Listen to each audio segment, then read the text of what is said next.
Osama bin Laden, दोस्तों जिसके बारे में दुनिया कहती थी कि लादेन हमेशा अमेरिका से एक कदम आगे की सोचता था। यहाँ तक कि अपने दुश्मनों को गुमराह करने के लिए वो हम शक्ल डमीज तक यूज करता था। और तो और जिसे ढूंढने में वर्ल्ड सुपर पावर अमेरिका की CIA को भी सालों तक का समय लग गया था। उस एक अकेले टेररिस्ट ने अमेरिका को पूरी दुनिया के सामने बेबस खड़ा कर दिया।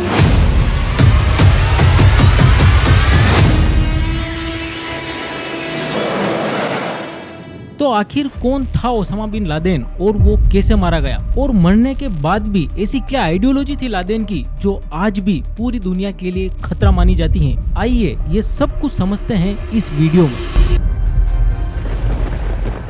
वैसे तो ओसामा बिन लादेन सऊदी के एक बहुत ही अमीर और अच्छे खानदान में पैदा हुआ था, लेकिन जैसे जैसे वो बड़ा होता गया उसकी सोच और ज्यादा कंजर्वेटिव होती गई। उसे लगता था कि पूरी दुनिया में सिर्फ एक ही धर्म होना चाहिए और वो है इस्लाम। इसके अलावा लादेन को ये भी लगता था कि ये जो वेस्टर्न कंट्रीज हैं वो एक ना एक दिन इस्लाम को दुनिया से खत्म कर देंगे, और उनमें से भी खासकर वो अमेरिका को इस्लामिक कल्चर के लिए सबसे बड़ा खतरा मानता था। तो फिर सवाल आता है, लादेन खुद कैसे इन वेस्टर्न कंट्रीज और पूरी दुनिया के लिए एक खतरा बन गया? असल में इन सब की शुरुआत होती है उसके मन में वेस्टर्न कंट्रीज के खिलाफ भरे हुए गुस्से से। इसी गुस्से ने जन्म दिया एक टेररिस्ट ऑर्गेनाइजेशन अलकायदा को, जिसे लादेन ने वेस्टर्न कंट्रीज के खिलाफ बनाया था। अलकायदा बनने के बाद उसने बैक टू बैक अमेरिका के खिलाफ अटैक्स प्लान किए, लेकिन शुरू में वो अमेरिका का ज्यादा कुछ बिगाड़ नहीं पाया था। लेकिन तब तक लादेन एक बात समझ चुका था, अगर अमेरिका को घुटनों पर लाना है, यानी पूरी दुनिया में उसका इन्फ्लुएंस और कंट्रोल कमजोर करना है, तो उसे अमेरिका की उस नस पर वार करना होगा जहां से उसे ताकत मिलती है। फिर क्या था, 11 सितंबर 2001 को लादेन अमेरिकन हिस्ट्री के अब तक के सबसे बड़े हमले को अंजाम देता है। इस हमले में टेररिस्ट 4 प्लेन को हाईजैक करते हैं। इनमें से 2 को वर्ल्ड ट्रेड सेंटर, जिसे अमेरिका का इकोनॉमिक और बिजनेस हब कहा जाता था, उससे टकरा दिया जाता है।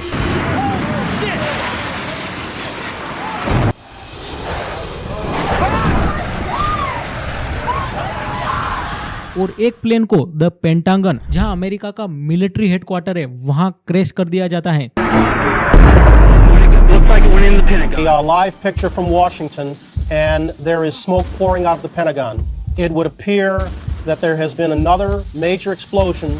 This one in the nation. There are reports that the Pentagon has been evacuated. इस हमले में करीब 3000 लोग अपनी जान गंवा देते हैं। अब आप खुद सोचिए, एक टेररिस्ट जो वर्ल्ड सुपर पावर अमेरिका के मिलिट्री हेडक्वार्टर पर अटैक करवा रहा हो और अमेरिका के सबसे बड़े इकोनॉमिक और बिजनेस सेंटर को टारगेट कर रहा हो, तो उस वक्त क्या हालत हुई होगी अमेरिका की। अमेरिका की सिक्योरिटी और इंटेलिजेंस पर पूरी दुनिया में सवाल उठने लगे थे। अब लादेन को पकड़ना अमेरिका की नाक का सवाल बन गया था। इसके बाद अमेरिका इतना बौखला जाता है कि वो ओसामा बिन लादेन को दुनिया का मोस्ट वांटेड टेररिस्ट डिक्लेयर कर देता है। लेकिन असली खेल अभी बाकी था। क्या लादेन को पकड़ना इतना आसान था? तो फिर अमेरिका और उसकी इंटेलिजेंस एजेंसियां उसे आने वाले 10 सालों तक क्यों ढूंढती रही? और अगर अभी तक आपको ये वीडियो अच्छा लगा हो तो वीडियो को लाइक करें और चैनल को सब्सक्राइब करें, क्योंकि आपका एक छोटा सा कदम हमें बहुत मोटिवेट करता है। So please like the video. तो फिर वापस आते हैं अपनी स्टोरी पर।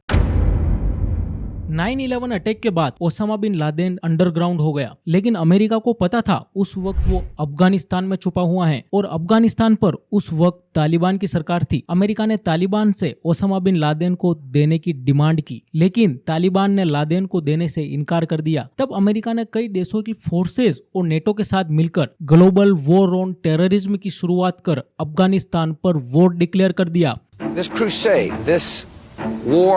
बमबारी की गई, सैंक्शंस लगा दी गई, कई सर्च ऑपरेशन चलाए गए, लेकिन इसके बावजूद भी लादेन हाथ नहीं लगा। तो यहाँ सोचने वाली बात यह है, आखिर लादेन अमेरिका से बचने के लिए ऐसी कौन सी स्ट्रेटजी यूज कर रहा था जिसकी वजह से पूरी दुनिया कहने लगी थी कि Osama bin Laden world super power America से भी एक कदम आगे की सोचता है।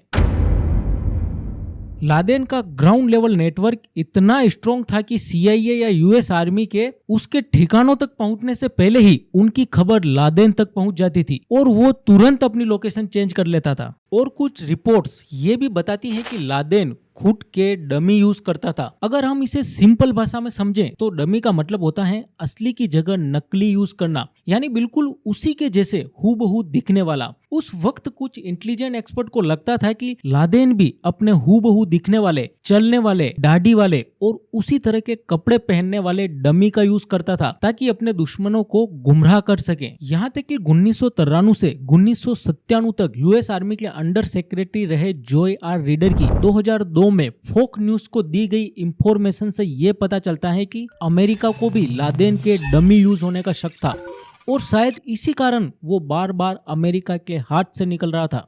अब तक जैसा कि आपने देखा, अमेरिका अपने हर प्लान में फेल हो रहा था, पर अमेरिका एक बात समझ चुका था कि बिल्ली चूहे के इस खेल में अगर लादेन को पकड़ना है तो एक जाल बिछाना होगा। इसके बाद अमेरिका फूंक फूंक कर कदम रखने लगा। उसकी सिक्योरिटी एजेंसियां CIA और NSA हर उस ब्लैक डॉट्स को कनेक्ट करने लगी जिससे लादेन तक पहुंचा जा सके। जैसे जैसे अलकायदा से जुड़े लोगों को पकड़कर इंट्रोगेट किया जाने लगा, बार बार अमेरिका को दिमाग घुमा देने वाली नई नई जानकारी मिलती, जैसे कि लादेन फोन यूज नहीं करता, कोई नेटवर्क यूज नहीं करता। पर इन सब में से भी एक ऐसी कॉमन चीज थी जो बार बार सामने आ रही थी, बस एक नाम, अबू अहमद अल कुवैती। और यहाँ से अमेरिकन सिक्योरिटी एजेंसियों के लिए ये एक बड़ा टर्निंग पॉइंट था। अब CIA इस अबू अहमद अल कुवैती के नाम के बंदे को ट्रैक करने लगी। तब उन्हें पता चलता है कि ये बंदा पाकिस्तान के एबटाबाद के आसपास के एरिया में मौजूद एक मकान में आता जाता है। इसी के साथ वहाँ वो एक अजीब चीज नोटिस करते हैं। जिस घर में अल कुवैती आता जाता था वो घर आसपास के घरों से लगभग 8 गुना बड़ा था। 12 से 18 फीट ऊंची उसकी दीवारें थी और ऊपर से कांटों के तार लगे हुए थे। और सबसे अजीब बात, तीसरी मंजिल की बालकनी भी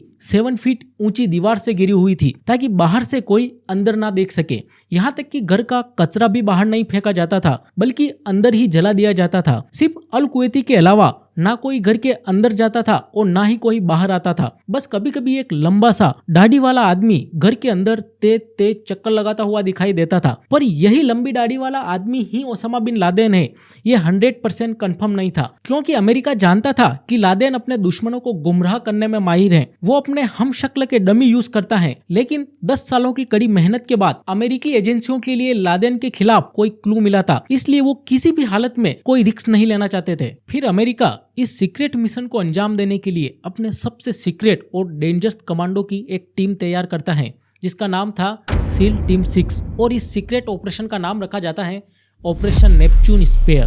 पहले कमांडोज हेलीकॉप्टर से अफगानिस्तान आते हैं जहां पर उनका बेस था और फिर 2 मई 2011 की रात ये पाकिस्तान के लिए निकल जाते हैं अपने टारगेट की तरफ।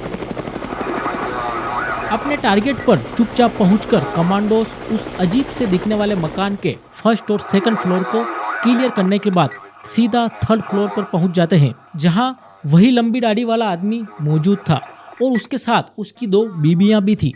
कमांडोज उस लंबी दाढ़ी वाले आदमी को देखते ही उस पर गोलियां चला देते हैं। बाद में उसकी बीबियों से पता चलता है कि यही असली ओसामा बिन लादेन है और इस तरह अमेरिका अपने सबसे बड़े दुश्मन को खत्म कर देता है। I can report to the American people and to the world that the United States has conducted an operation that killed Osama bin Laden, the leader of Al-Qaeda. Laden तो मारा गया, लेकिन क्या उसकी आइडियोलॉजी आज भी दुनिया के लिए खतरा है? अब आप सोचेंगे ये कैसे? चलो बताता हूँ। लादेन जैसे लोग धर्म का इस्तेमाल करते हैं अपने पॉलिटिकल एजेंडे को पूरा करने के लिए। जिहाद के नाम पर आने वाली नस्लों को खत्म कर देते हैं। पर हम सभी को ये समझना होगा कि जिहाद का मतलब ये नहीं जो ये आतंकवादी हमें बताते हैं। वास्तव में जिहाद का मतलब है अशिक्षा के खिलाफ लड़ना, गरीबी से लड़ना और अन्याय के खिलाफ आवाज उठाना, ना कि इंसानियत के खिलाफ। और सबसे इम्पोर्टेंट बात, जब जब धर्म का इस्तेमाल सत्ता को पाने के लिए या किसी का विनाश करने के लिए किया जाता है तब तब वो धर्म नहीं बल्कि कट्टर पंथ बन जाता है। और यही चीज आज भी पूरी दुनिया के लिए सबसे बड़ा खतरा है, चाहे ये चीज किसी भी धर्म में हो। जिस तरह लादेन के खिलाफ अमेरिका ने अपने सीक्रेट मिशन को अंजाम दिया,